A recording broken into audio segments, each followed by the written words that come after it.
नमस्कार दोस्तों स्वागत है आपका आपके अपने यूट्यूब चैनल सीएस इन्फॉर्मेशन में। तो दोस्तों कैसे हैं आप सब। उम्मीद करते हैं कि आप सब बहुत ही बढ़िया और स्वस्थ होंगे। आप देख रहे हैं दोस्तों हरियाणा बुढ़ापा पेंशनधारकों के लिए बिग अपडेट। आज हो चुकी है दोस्तों 25 जुलाई 2026 और आज फिर लेकर हाजिर हैं आपके सामने बुढ़ापा विधवा दिव्यांग सभी पेंशनधारकों के लिए बिग अपडेट। जी हाँ, अगर आपने चैनल को सब्सक्राइब नहीं किया दोस्तों अभी तक तो चैनल को अभी से सब्सक्राइब जरूर कर लीजिएगा और वीडियो को लाइक और शेयर करना बिल्कुल मत भूलिएगा। तो चलिए फिर शुरू करते हैं आज की वीडियो।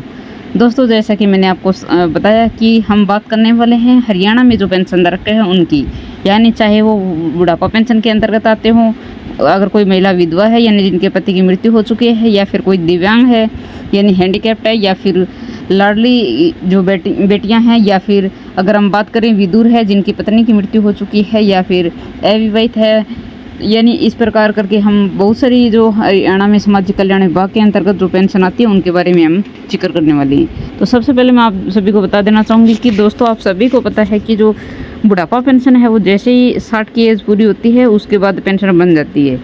तो सभी को यही लगता है कि दोस्तों की पेंशन है वो अपने आप बन जाती है, कहीं भी जाने की ज़रूरत नहीं है। सरकार ने भी कई बार ये बोला है कि पेंशन है उसके लिए आपको अलग से कोई अप्लाई करने की ज़रूरत नहीं है, पेंशन सीधा आपके अकाउंट में आने लगती है। तो दोस्तों इसके लिए भी एक अगर हम बात करें तो एक प्रोसेस होता है दोस्तों। मानती हूँ मैं कि पेंशन के लिए आपको अलग से कोई फॉर्म भरने की ज़रूरत नहीं है, कहीं पे इधर उधर चक्कर लगाने की ज़रूरत नहीं है। लेकिन आप सभी को पता है कि हर कार्य हरियाणा में फैमिली आईडी के द्वारा ही होता है, चाहे वो बच्चे का स्कूल में एडमिशन हो, या फिर उसका जन्म हो, या फिर हॉस्टल में कोई भी काम हो, या फिर कहीं चाहे वो खेती से जुड़ा कोई भी कार्य हो, सभी के लिए फैमिली आईडी का होना ज़रूरी है, चाहे राशन कार्ड हो, आयुष्मान कार्ड हो, कुछ भी हो। तो आप सभी को पता है कि जो प्रोसेस फैमिली आईडी में अगर कंप्लीट होता है तो उसको कहीं चक्कर लगाने की ज़रूरत नहीं है, अन्यथा उसको चक्कर लगाना पड़ेंगे। क्योंकि कई ऐसे होते हैं जिनको इसके बारे में नॉलेज नहीं होती है, तो वो सोचते हैं कि हमें पेंशन के लिए अप्लाई करना पड़ेगा, इधर जाना पड़ेगा उधर जाना, लेकिन ऐसा नहीं है। आपने फैमिली आईडी को पहले से कंप्लीट रखिएगा। पेंशन जैसे आपकी एज है वो 60 हो जाती है, क्योंकि आपका वोटर आई डी कार्ड अगर फैमिली आईडी में ऐड है पहले से तो अपनी एज अपने आप वेरीफाई हो जाती है, और अगर बैंक अकाउंट भी पहले से वेरीफाई है तो अपनी पेंशन खुद बन जाएगी और वो आ भी जाएगी आपके अकाउंट में। एक बार आपको जैसे आपके पास कॉल आएगा उसको वेरिफिकेशन के लिए, बाकी आपकी अकाउंट में सीधे पेंशन आने लगेगी, यानी आपको कहीं जाने की ज़रूरत नहीं होगी। दूसरी बात यह है कि अगर आप ये कार्य पूरा नहीं करते हैं तो आपको समस्या आ सकती है। लेकिन जैसे कि कई क्या है कि वोटर आई डी कार्ड उनको पता ही नहीं है कि उनकी फैमिली आईडी में ऐड है या नहीं है, यानी जुड़ा हुआ है या नहीं, खाता उनका जुड़ा हुआ है या नहीं।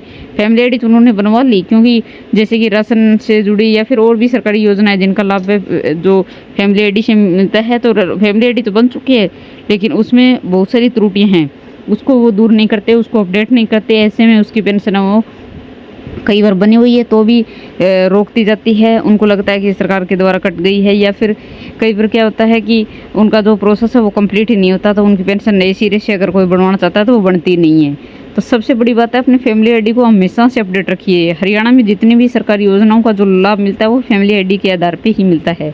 तो अपनी फैमिली आईडी को कभी भी अधूरा मत छोड़ें। जैसे आपने बनवाई है तो उसमें सभी अपने जैसे कि वोटर आई डी कार्ड हो गया और जो भी पैन कार्ड है, बैंक अकाउंट है, ये सारा सब कुछ है वो ऐड करवा दीजिएगा, और उनको वेरीफाई भी करवाना ज़रूरी है। तो वेरीफाई वो अगर आप ऐड कर देते हैं तो वेरीफाई कई बार अपने आप हो जाता है, नहीं वेरीफाई करवाना भी पड़ता है। तो आपको भविष्य में किसी प्रकार की कोई दिक्कत का सामना नहीं करना पड़ेगा, चाहे आप किसी भी कैटेगरी से क्यों ना आते हो।